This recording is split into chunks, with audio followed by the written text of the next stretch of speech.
Listo, muy buenas noches a todos. Les damos la bienvenida. El día de hoy estamos estudiando el libro de Efesios y el día de hoy tenemos un invitado especial que es nuestro maestro Héctor Brum, que ya tiene también tiempo aquí con el grupo de maestros compartiendo en diferentes campus que tenemos en Querétaro, en Toluca y asimismo en el norte. Y Héctor, el día de hoy te doy la bienvenida y te agradezco también por la disposición que ha tenido pues con el instituto y con todo el alumnado de poder estar compartiendo lo que Dios ha estado también mostrándole a través de su palabra. Entonces le cedo el día de hoy el tiempo de este estudio. Vamos a estudiar Efesios capítulo 3. Entonces también si nos apoyan abriendo sus Biblias y haciendo sus anotaciones. Entonces, pues le cedo el micrófono, hermano Héctor, bienvenido.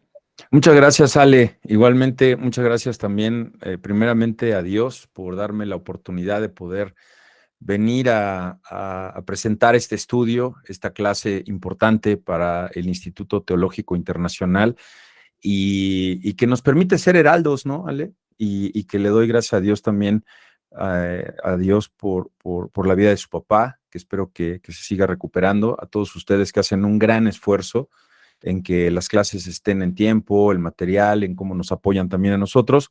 Y bueno, pues vamos a empezar poniendo este tiempo en manos del Señor. Padre bueno, gracias. Gracias por el regalo de la salvación. Gracias, Señor, porque hoy nos permitiste amanecer a un nuevo día de tu hermosísima creación, Señor. Gracias porque tú nos das la esperanza por medio del sacrificio de tu Hijo Jesús, de saber que tú eres un Dios de vivos, que tú no eres un Dios de muertos, porque nosotros estamos vivos y porque nosotros no estaremos separados de tu gloria, de tu misericordia, y que estamos confiados de que tendremos ese regalo inmerecido de la salvación. Así que el día de hoy permítenos escudriñar tu palabra y permite al que habla ser inspirado por tu Santo Espíritu, y un carbón ardiente selle sus labios para que hable delante tuya y de parte de ti. En Cristo Jesús te lo pedimos. Amén. Muy bien, mis queridos hermanos, pues muy buenas noches tengan todos ustedes. Miren que vamos a tener una clase muy linda, llena de información, de teología, muy interesante sobre este hermoso, corto capítulo 3 de la epístola a los Efesios, escrita por el apóstol Pablo, por supuesto que inspirado por el Espíritu Santo. Les presento aquí en pantalla, hermanos y amigos, un bosquejo general. Y sí, como bien dijo Ale, hay veces que no podemos elaborar el bosquejo, o que nos abocamos más a otras tareas, incluso hasta por cuestiones de tiempo. Pero en esta ocasión sí me tomé la libertad y el tiempo también de elaborar este bosquejo con divisiones y subdivisiones, ¿sí? Que para efectos de esta clase yo les suplico que le saquen un screenshot en la medida de lo posible, ¿verdad? Para que lo tengan a la mano, porque lo iré explicando y será la forma en que ustedes lo puedan también anotar en su cuaderno conforme yo se los vaya desglosando. No voy a tocar todos los incisos de las 3 divisiones por cuestiones de tiempo, pero sí vamos a aterrizar en los puntos más relevantes. Y bueno, pues si usted ahorita quisiera anotarlo, pues no le va a dar tiempo. Entonces, al final de la clase les voy a enviar el archivo, los PDFs a nuestra hermana Alejandra para que se los reenvíe. Y bueno, pues una de las comodidades que tenemos de las clases virtuales es que estamos en casa o que estamos en algún lugar trasladándonos. Si está trasladándose, si va manejando, pues seguro que no se va a dormir. Pero si está en su casa, pues tráigase un cafecito, póngase cómodo y disfrute, porque vamos a viajar en las escrituras y la palabra de Dios va a ser expuesta. Y bueno, pues para hablar de este capítulo en esta importantísima epístola de Pablo, debemos saber y sabe, me gustaría que empezara usted como que a sentir físicamente, ¿verdad? Que si no hubiera sido por la seguridad que tenía Pablo de estar cumpliendo la voluntad de Dios, oiga, la cárcel hubiera sido una aberración. Es decir, hubiera sido una gran equivocación en la vida de Pablo, un error. Hubiera estado sufriendo, llorando amargamente, hubiera sido como un extravío, una pérdida de tiempo en su vida, y no lo que fue para Pablo. Hermanos, fue un motivo de gozo. Permítame ponerle dos ejemplos de lo que para otras personas en el tiempo de Pablo fue esta prisión. Félix. Y le voy a suplicar que busque, por favor, en el libro de los Hechos de los Apóstoles, capítulo 24, versículo 27. Ahorita regreso a compartir esto, al fin que ya la tengo ahí controlada. Ahorita regreso con las diapositivas. Fíjese usted que para Félix, la prisión de Pablo era nada más un juego político, porque fíjese cómo dice ahí la escritura, que 2 años después, Félix dejó de ser gobernador y en su lugar empezó a gobernar Porcio Festo. Pero Félix quería quedar bien con los judíos, por eso dejó preso a Pablo. ¿Qué era Pablo para Herodes? Era un objeto. Perdón, para Félix. Es que voy a hablar ahorita de Herodes. Era un objeto. Y en segundo lugar tenemos a Herodes, que fue para él, Pablo, simplemente un tema de conversación con sus adversarios. Fíjese ahí mismo también en el libro de los Hechos de los Apóstoles, en el capítulo 26, versículo 32, que dice, porque estando Herodes Agripa platicando con Festo y Berenice, Agripa le dijo a Festo, este hombre podría ser puesto en libertad si no hubiera pedido que el emperador lo juzgue. Herodes no sentía ni el más mínimo aprecio por Pablo. Era solamente un objeto, un sujeto del cual decía, ¿es tan tonto que yo lo iba a dejar libre? Pero apeló al César. Pero fíjense ustedes, hermanos, que para Pablo, para el apóstol mismo, en cambio, fue el medio de convertirse en prisionero de Cristo Jesús. Dice Efesios 4:1. Yo pues, preso en el Señor, os ruego que andéis como es digno de la vocación con que fuisteis llamados. ¿A quién le está hablando, hermanos? Le está hablando no nada más a la iglesia de Éfeso, le está hablando a estos gentiles a quienes está a punto de revelarles, a quienes ya les reveló, porque se los va a revelar aquí en este capítulo 3, a quienes les acaba de revelar un secreto que había estado guardado. Fíjense qué dice la Nueva Versión Internacional en este versículo. Voy a leer el 1 y el 2 en la Nueva Versión Internacional. Efesios 4, 1 y 2. Fíjese, dice, por eso yo, que estoy preso por causa del Señor, les ruego que vivan de una manera digna del llamamiento que han recibido. ¿Qué llamamiento hemos recibido? ¿Cómo vivimos? ¿Andamos dignamente? Versículo 2. Siempre humildes, amables, pacientes, válgame Dios, tolerantes unos con otros, en amor. Hermanos, hermanas, ¿cómo estamos viviendo? ¿Será que estamos viviendo como la canción de Frank Sinatra, a mi manera? ¿O siempre? Es que es siempre. Humildes, dice Pablo, pacientes y tolerantes con los demás. ¿Qué tal eres cuando conduces tu automóvil? ¿Qué tal eres cuando tu mujer te saca de tus casillas? Y sí, porque a veces no tiene razón, pero ¿y que no tenga razón? Sea el Señor, hermanos, que nos exhorte en esta noche. para que no tengamos una expectativa de venir hoy miércoles a las 8 de la noche a solo estudiar teología, sino vivirla en nuestros corazones y cada día esforzarnos por ser imitadores de aquel que dio su vida por nosotros. Pablo se sentía honrado de ser esclavo de Dios y prisionero de Cristo Jesús. Con lo que entraremos, mis queridos hermanos, de lleno al estudio del capítulo. Con esta breve introducción, sintiendo, oliendo, viendo el ambiente que prevalece en torno a lo que sucede cuando Pablo escribe esta epístola. Déjenme hacer aquí algo que me están entrando.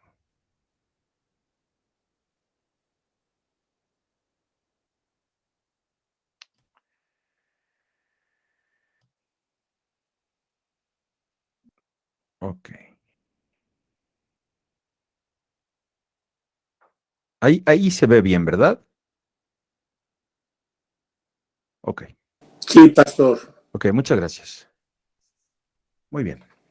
Entonces, dentro de la primera división del bosquejo que les presenté hace unos instantes, la nueva comunidad, el misterio revelado.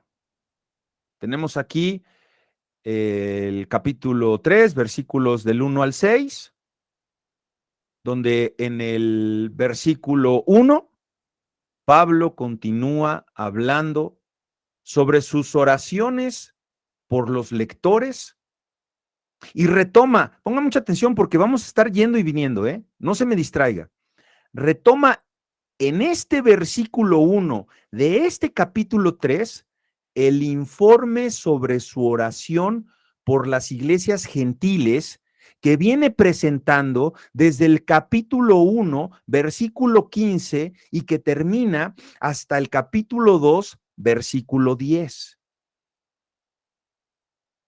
Pero, habiéndose presentado a sí mismo como sujeto de la frase cuando dice, yo Pablo, en el versículo 1 del capítulo 3, dice, por esta causa, dice, yo Pablo, es ahí, hermanos, donde tendríamos que poner mucha atención porque el apóstol se desvía. Y es muy importante que ustedes noten esta digresión, este paréntesis, como que se desvía de lo que iba a hablar para retomarlo hasta el versículo 14. Todo lo que a continuación va a hablar Pablo no tiene nada que ver con lo que iba a empezar a decir.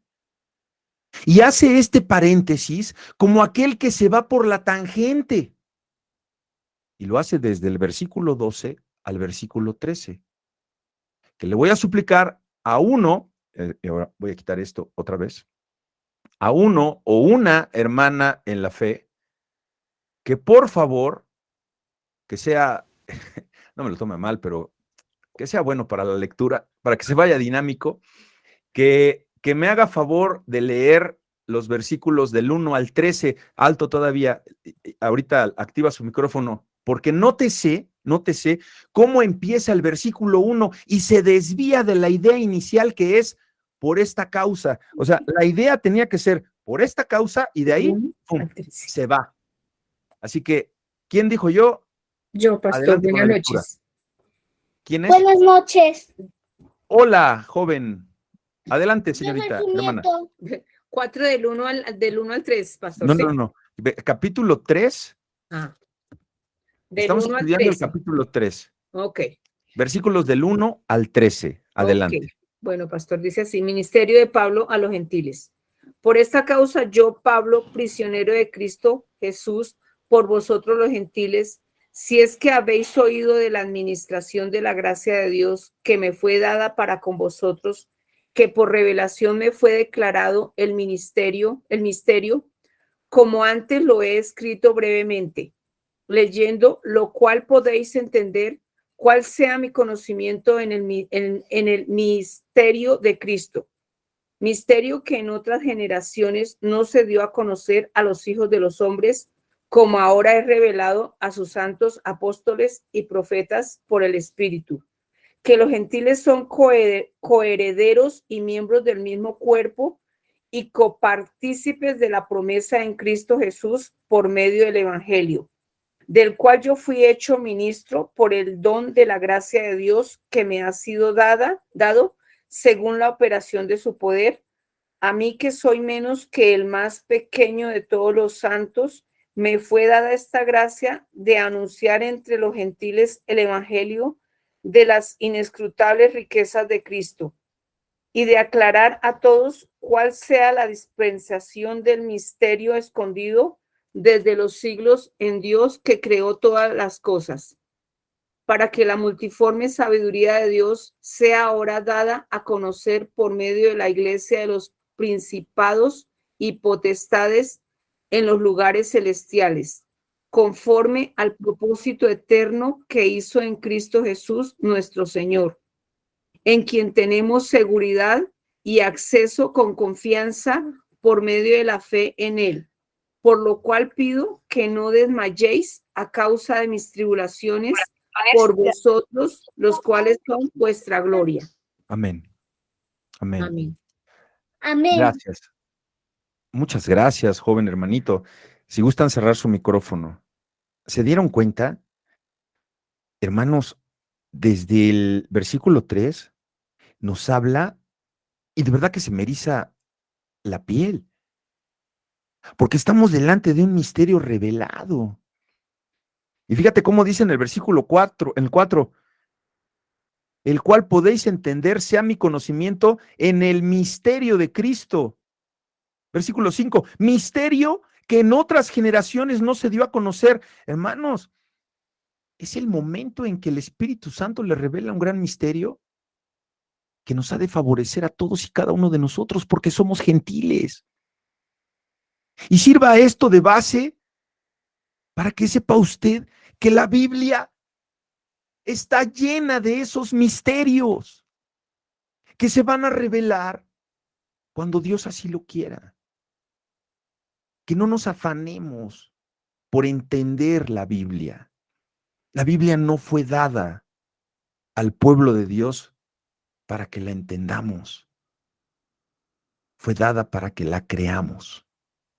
Usted crea la palabra de Dios y poco a poco se le va a ir revelando, porque va a haber misterios que incluso nosotros no vamos a poder ver, porque se habrán de revelar cuando ya no estemos aquí y la iglesia sea tomada. Y volviendo al tema de nuestra clase de hoy, Pablo en estos versículos se aparta bruscamente de lo que estaba por decir. Exactamente como alguien comentó aquí me alcancé a ver, que está presentando sus credenciales. No, está presentando el misterio. Porque luego de haberse presentado brevemente en 3 palabras en el versículo 1, siente que debe ampliar esa presentación antes de continuar. Y es aquí donde nos encontramos con el contenido de toda la seguridad que tenemos ahora en Cristo Jesús. Y es aquí donde viene la segunda parte, en la que se divide este capítulo, que usted puede revisar en el bosquejo que le presenté hace unos momentos. Tenemos a Pablo como predicador del Evangelio. Y miren que para comprender el fluir del pensamiento de Pablo en este capítulo 3, hay que advertir que los versículos estos citados del 2 al 13 forman este largo paréntesis, insisto.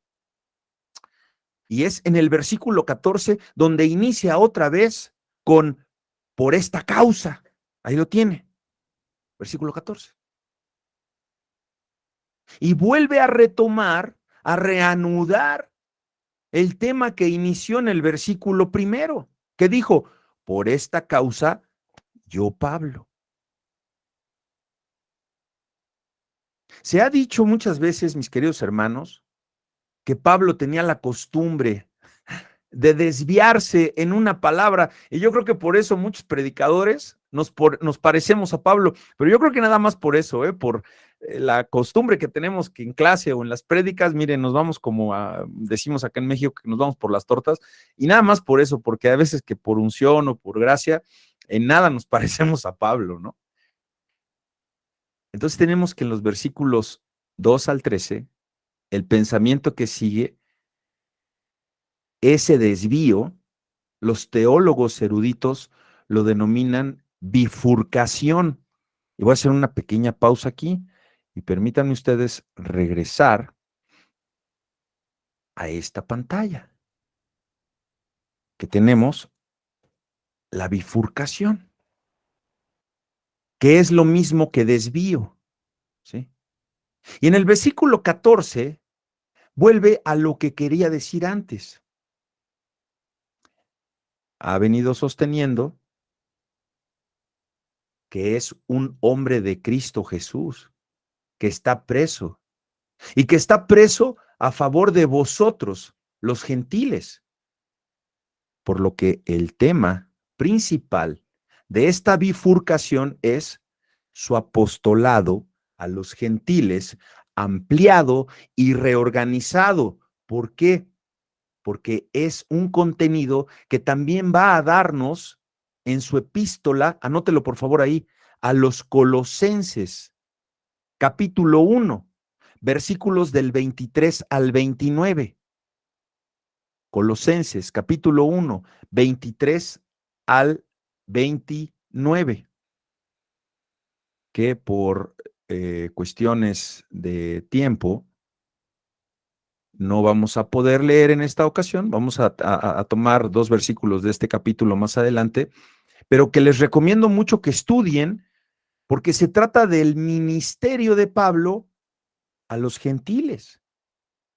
Entonces, en los versículos 2 al 7 de nuestro capítulo en estudio, del capítulo 3, Pablo se desvía para comenzar con la virtual certeza de que sus lectores saben acerca de la comisión que Dios le ha dado.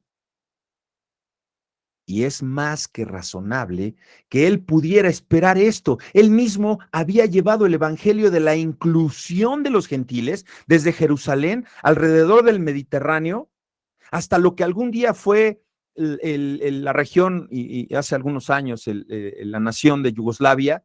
En ese tiempo fue la región de Iliria, según lo indica Romanos capítulo 15, versículo 19. Anótelo también porque eso es importante.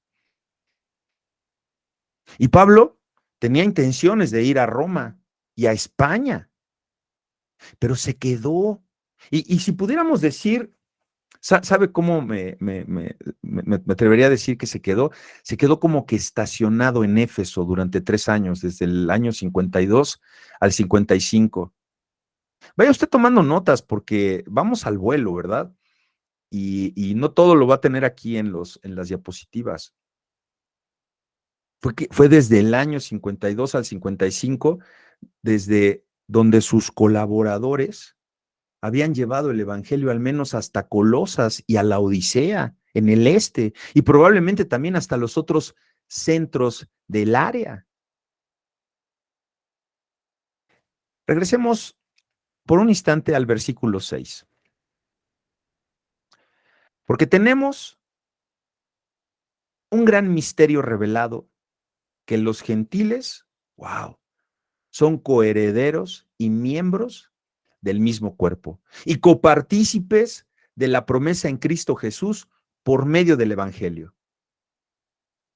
Y acompáñenme, por favor, a Colosenses, capítulo 1, versículo 26 y 27, que a la letra dice: el misterio que había estado oculto desde los siglos y edades, wow, pero que ahora ha sido manifestado a sus santos. ¿Se acuerda usted la definición de santo, verdad? Aquellos que son apartados para las cosas de Dios.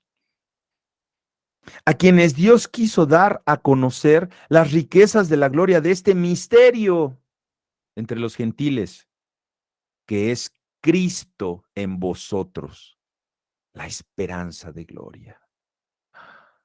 Este versículo 6, hermanos, concluye con la afirmación del capítulo 3. Regresamos a Efesios. Afirmación de que los gentiles recibimos su bendición en Cristo a través del Evangelio. Y váyanme siguiendo. Entonces, en el versículo 7, es parte de la misma oración gramatical que Pablo comenzó a dar en el versículo 2. Aquí Pablo da forma final al párrafo.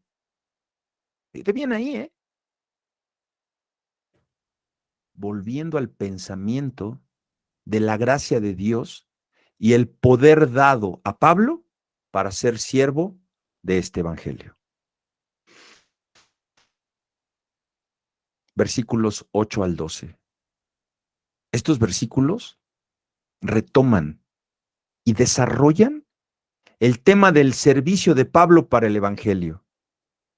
Su afirmación, vaya usted viéndolos ahí, su afirmación de ser menos que el menor de todos los santos va más allá que la anterior afirmación en que hablaba de ser el más insignificante de los apóstoles porque se había opuesto al evangelio y había perseguido a los seguidores de Jesús. Aquí es una exageración deliberada para magnificar la maravilla de la gracia de Dios que lo hizo apóstol a los gentiles, apóstol de los gentiles, con un evangelio que habla del insondable tesoro de Cristo, con una importancia de proporciones, permítame decirlo de esta manera, cósmicas, eternas, fuera de este mundo. Más específicamente, Pablo ha recibido la tarea de llevar a las personas a ver el misterio cósmico, dicen los eruditos, que finalmente fue revelado, y cómo Dios ha elegido para desarrollar en la práctica su propósito eterno. Versículo 9. El verbo que la traducción Reina Valera traduce como aclarar en este versículo 9 significa iluminar, sacar a la luz. Hermanos, es como si hablara de una niebla de obscuridad espiritual que debe ser dispersada.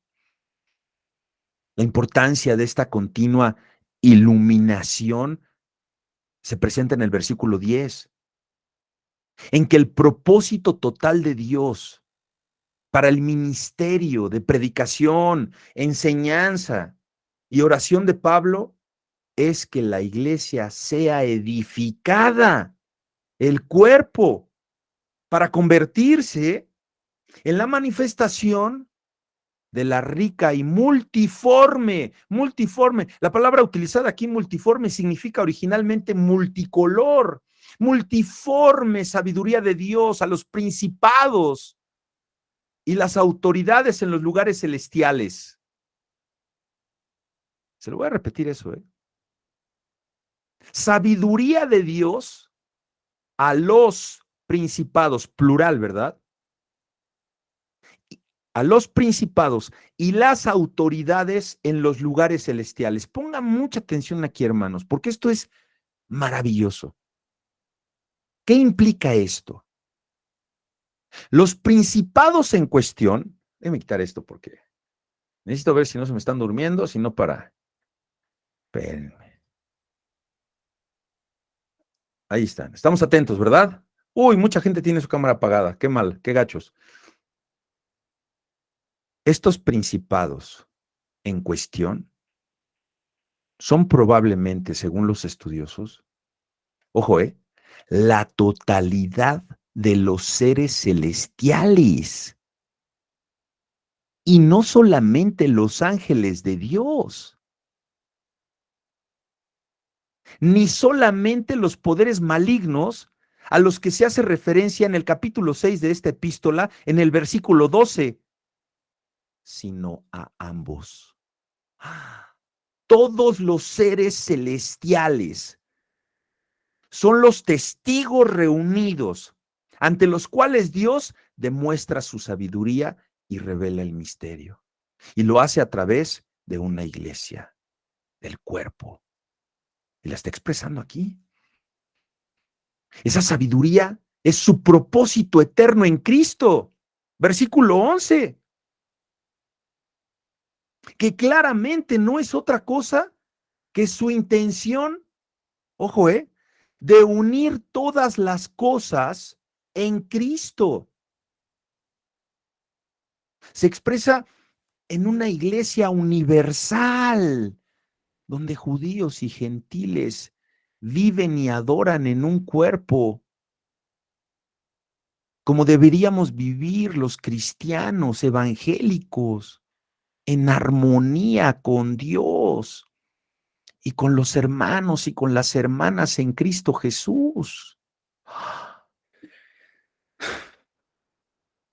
Muchas veces eso no está sucediendo, hermanos, en nuestras congregaciones.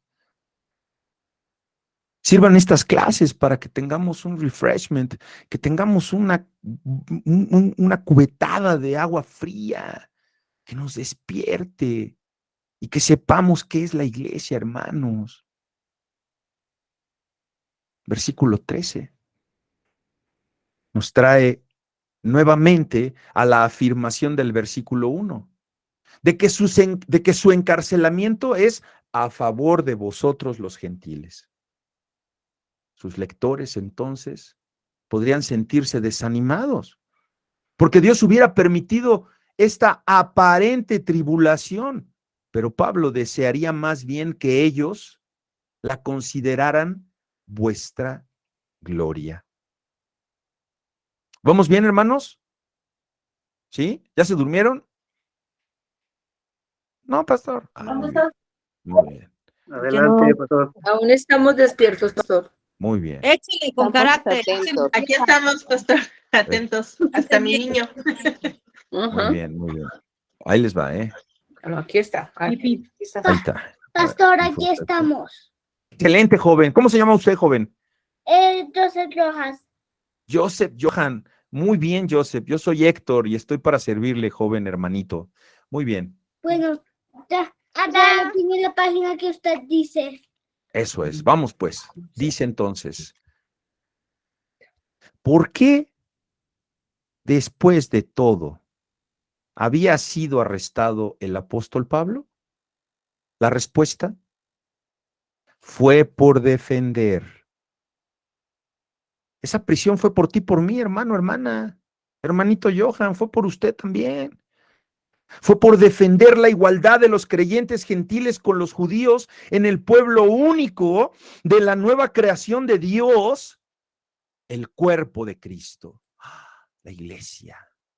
Él, un judío, había dedicado su vida a llevarles este evangelio a los gentiles y pensaba que valía la pena correr cualquier riesgo para promover la unidad con la iglesia judía. Por eso sus cadenas eran la gloria de los gentiles. Y hermanos, aquí hay un profundo desafío para nosotros, las iglesias protestantes, hoy día. ¿Qué tan fácilmente, qué tristemente se están dividiendo? Pero ¿sabe qué? Eso no es lo peor, ¿eh? Está la iglesia y viene la cizaña, viene ese movimiento de que no le gusta a la gente y que no valoran esto que nos está mostrando Pablo. Y ya una vez divididos, ya se dividió, ¿no? Otra vez se vuelve a dividir. ¿Y sabe qué es lo peor de lo peor?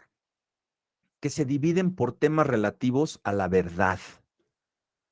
Muchas veces sin darse cuenta de que al hacerlo están comprometiendo la verdad central del evangelio de reconciliación y restauración de la unidad en Cristo, peleándose con doctrinas, con dones, ¿Qué si soy cesacionista? ¿Qué si soy continuista? ¿Qué si soy amilenialista? ¿Qué si soy premilenialista? ¿Qué si soy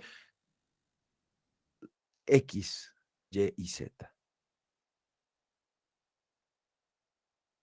Y se pierde lo esencial, el estar comprometidos con el evangelio de la reconciliación. Que si el bautismo de los infantes, a ver, vaya a reclamarle a nuestros amados hermanos presbiterianos.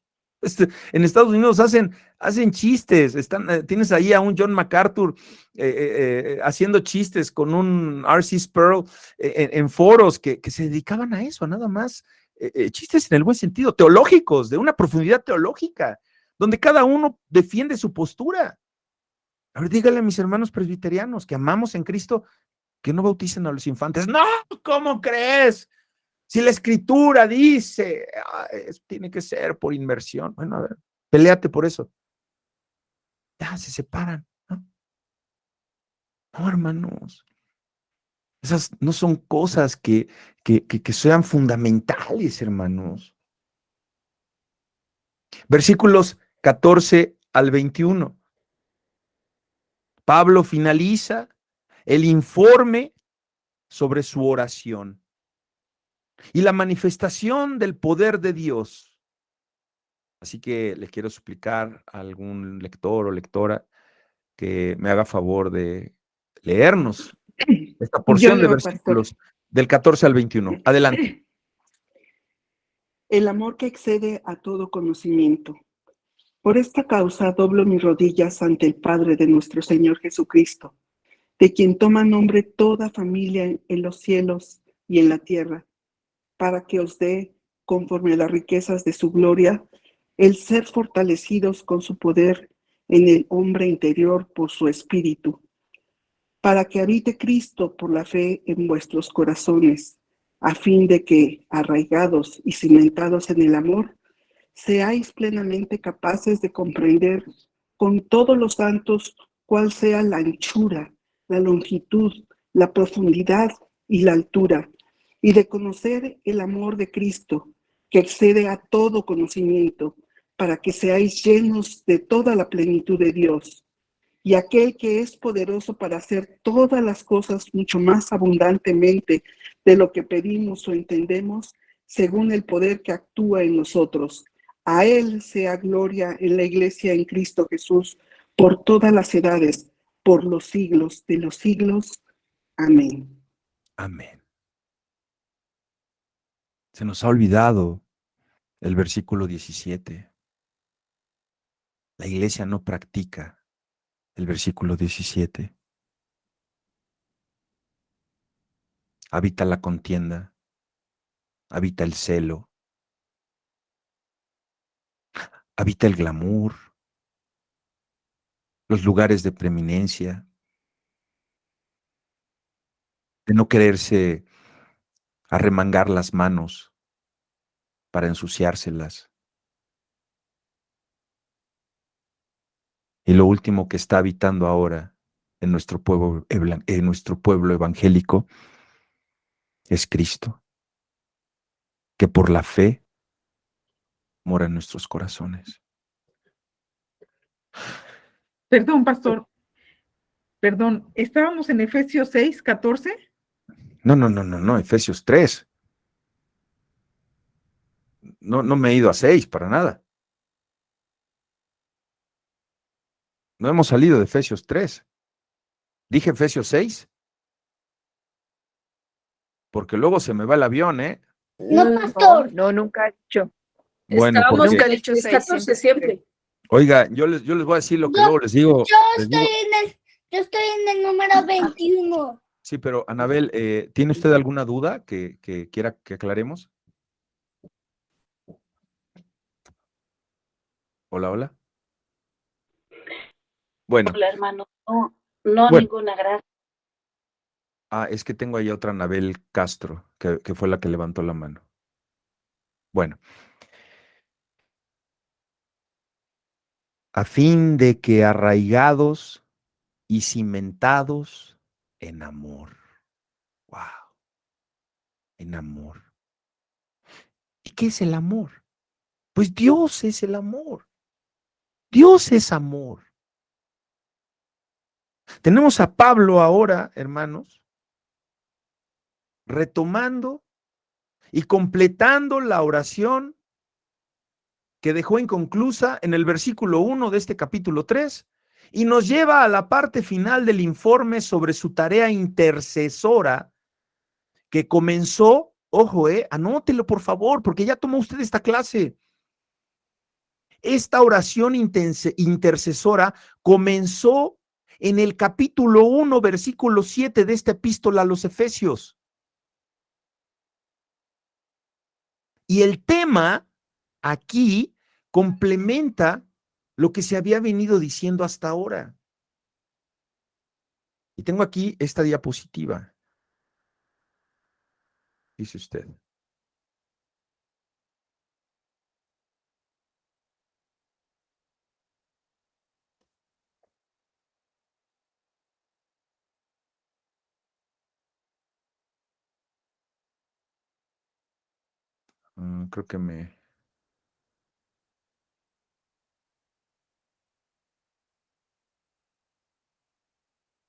Creo que estoy. Qué caray.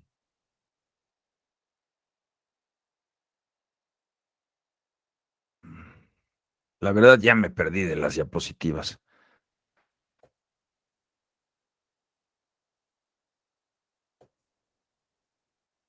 Aquí lo tiene. Este es este último, perdón, me atrasé porque me fui, perdón.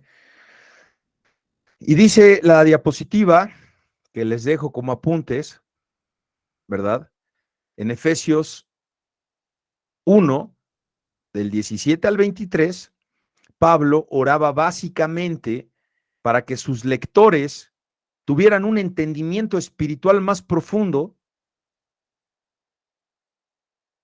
del misterio central de la voluntad de Dios.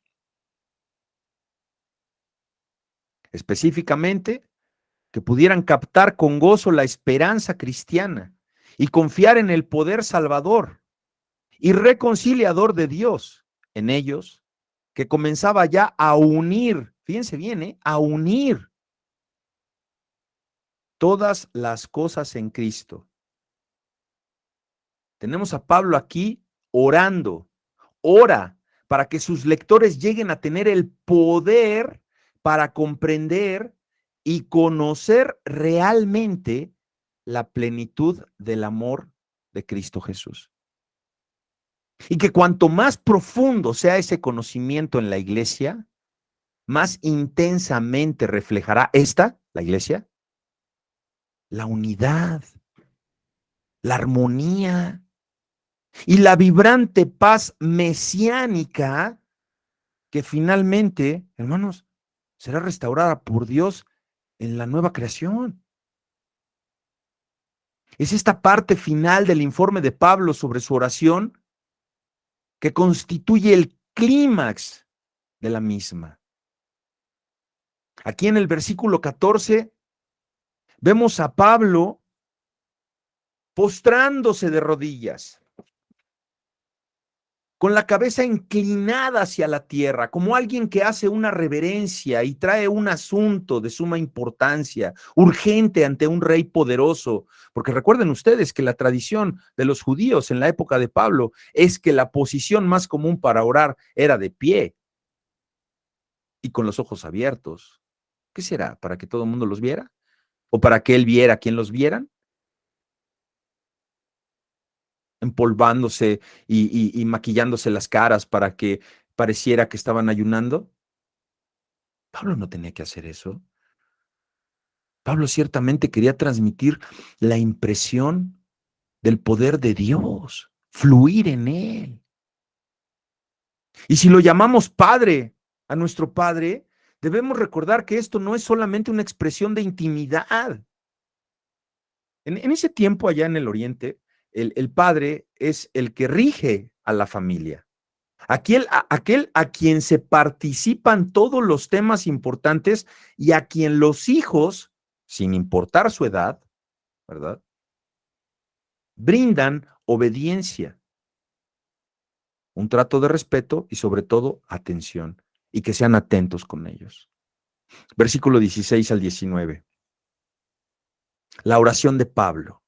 Esta oración está compuesta por algunas peticiones. La primera la tenemos en los versículos 16 y 17. Obsérvelas. Es que Dios los fortalezca con el extraordinario poder del Espíritu en el hombre interior, en los corazones, como dice el versículo 17, a fin de que arraigados y cimentados en amor, seáis plenamente capaces de comprender con todos los santos cuál sea la anchura, la longitud, la profundidad y la altura de conocer el amor de Cristo, el amor de Cristo, el único amor que excede a todo conocimiento, para que seáis lleno de toda la plenitud de Dios. Es el versículo 19 en la parte B, que presenta otra petición, o más probable, el resultado de una comprensión plena del amor. Versículo 21. Tenemos la doxología con que cierra el apóstol. Es notablemente insólita al pedir que la gloria sea dada a Dios por medio de la iglesia. ¿Ya lo vio? Por medio del cuerpo. Y esto es lo apropiado. Dada la visión de la iglesia en el plan cósmico eterno de Dios que Pablo nos ha presentado en los versículos anteriores. Hermanos, es también una invitación implícita a los lectores de ese tiempo, a los presentes y a los futuros, a que se aseguren en cuanto de ellos o de nosotros o de ellos en el futuro dependa, de que la iglesia, el cuerpo, tenga un carácter tal que refleje la gloria de Dios y no a los nietecitos de Jezabel. Tengo aquí les voy a dar, si usted lo quiere anotar, se lo digo detenidamente, la doxología en el cristianismo quiere decir la alabanza a Dios. Eso es lo que se da aquí en el versículo 21. Es muy común que escuchemos y que veamos este término en los salmos y en muchos libros de la Biblia. La doxología en el cristianismo quiere decir la alabanza a Dios.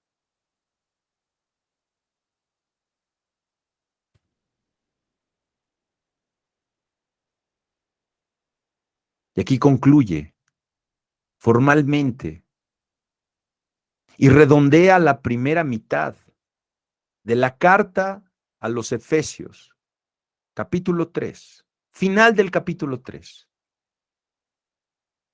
Esta carta que termina con una invitación a la adoración agradecida, como debes tú adorar a Dios, en agradecimiento, no en reclamos por lo que no te da, en agradecimiento por lo que tienes. Porque te quedó un pie después de que te cortaron otro. Piérdele cariño al que ya te cortaron. Por el ojo que te quedó después de haber perdido uno. Por las secuelas que te dejó el COVID. No te fuiste. Es una invitación a agradecer, a adorar. Está preso Pablo.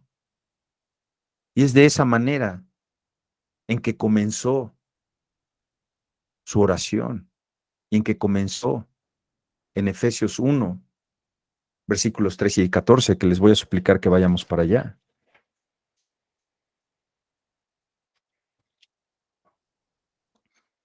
Efesios 1, versículo 13 y 14, si alguien me puede hacer favor de leerlo, amados y amadas, por favor. ¿Sí? Perdón, pastor, Efesios 1, del 1 al 14. No, perdón, del 13 al 14, no. Del Pastor, 13 al 14. ¿tenemos que pasar a Salmos o No, seguir con Efesios? En Efesios, hermanito, compañero. Efesios 3, del 1 al 14. No, hermana, Efesios capítulo 1, versículos del 13 al 14. Ah, del 13 al 14. Ok, pastor. Ya encontré, pastor. Muy bien, jovencito. Hay 3. Que lo lea, pastor. Sí, por favor. Léelo, pastor. 13 y 14, amor. 13 y 14. Sí. 1, 13 y 14. Mira, acá está. Míralo acá, 13. Léelo. ¿El cual? El cual nos ha librado de la potestad de las tinieblas. Creo que estamos, No, estamos mal ahí, hermanita. 1, 13, pastor, ¿sí? Sí, por favor. Ay, no, es que él está mal. Es acá. Mira, ve acá. Acá. Estos dos. Adelante. En él también. Aquí. Ah, o sea, Léelo aquí, papi. En él también. en él también vosotros, habiendo oído en la palabra de verdad, el evangelio de vuestra salvación, y habiendo creído en él, fuiste sellado con el Espíritu Santo de la promesa. 14. ¿Sí? ¿Qué es? Que ¿Qué es? es las arras de nuestra herencia hasta relación de posesión adquirida para alabanza de su gloria. Amén, muy bien, hermanito. ¿Cuántos años tiene usted, oiga? 6. Ay, qué maravilla. Qué bonito lee por ahí. Estoy en el curso primero. Oiga, pero es usted muy inteligente, hermanito, y la gloria de Dios se ve reflejada. Felicidades, joven hermanito. Gracias, pastor. Somos de Colombia. Bendiciones hasta Colombia. Un abrazo Amén, para pastor. todos Igualmente, ustedes. bendiciones para todos Sí, ustedes. Es un honor. En el colegio hacemos la oración del Padre Nuestro en inglés. Amén. Muy bien.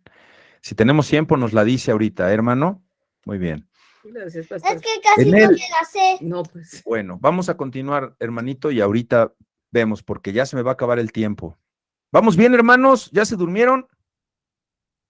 Alejandro, Ballín, ya te vi. Todavía Ya no, te vi. aquí estamos, pastor.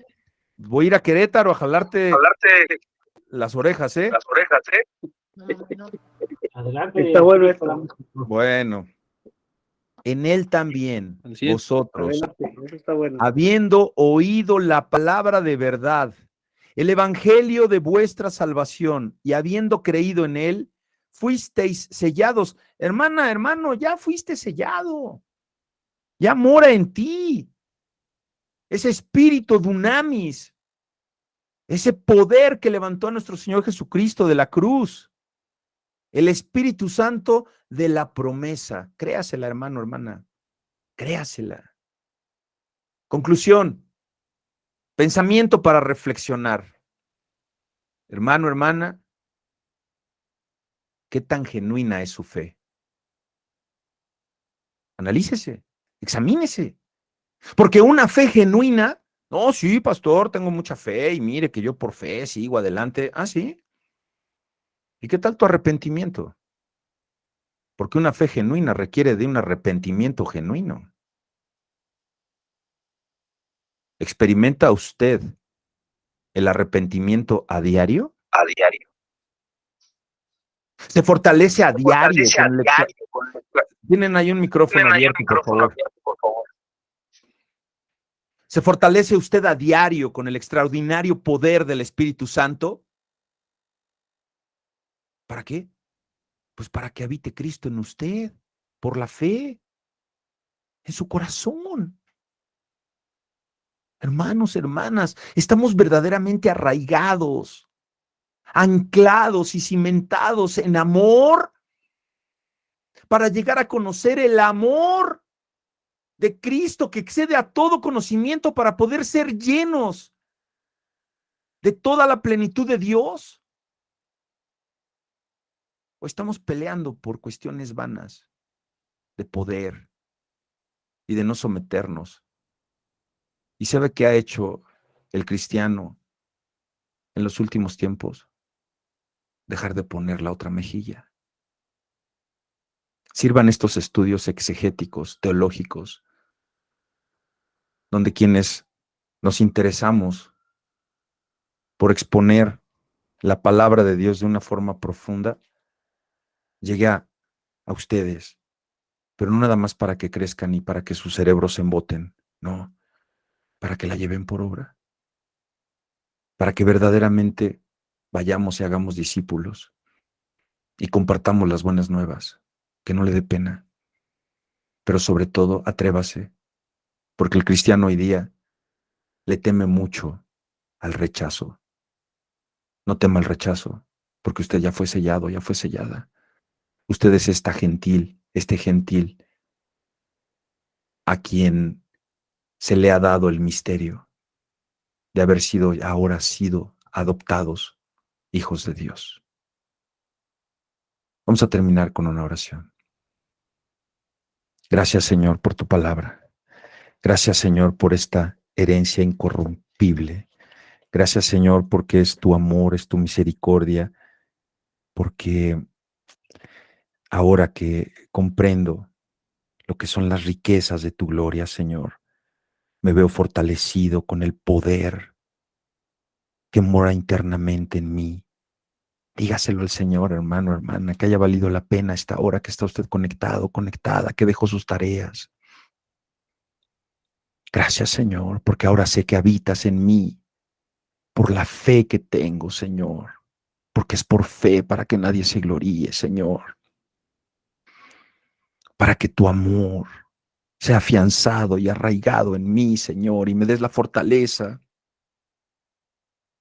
de saltar esas adversidades y esos problemas que estoy teniendo, Señor, sabiendo que tú me has de fortalecer en toda adversidad, porque me das paz, aunque tenga esa enfermedad terminal, aunque no tenga dinero, aunque no tenga trabajo, aunque haya división en mi casa.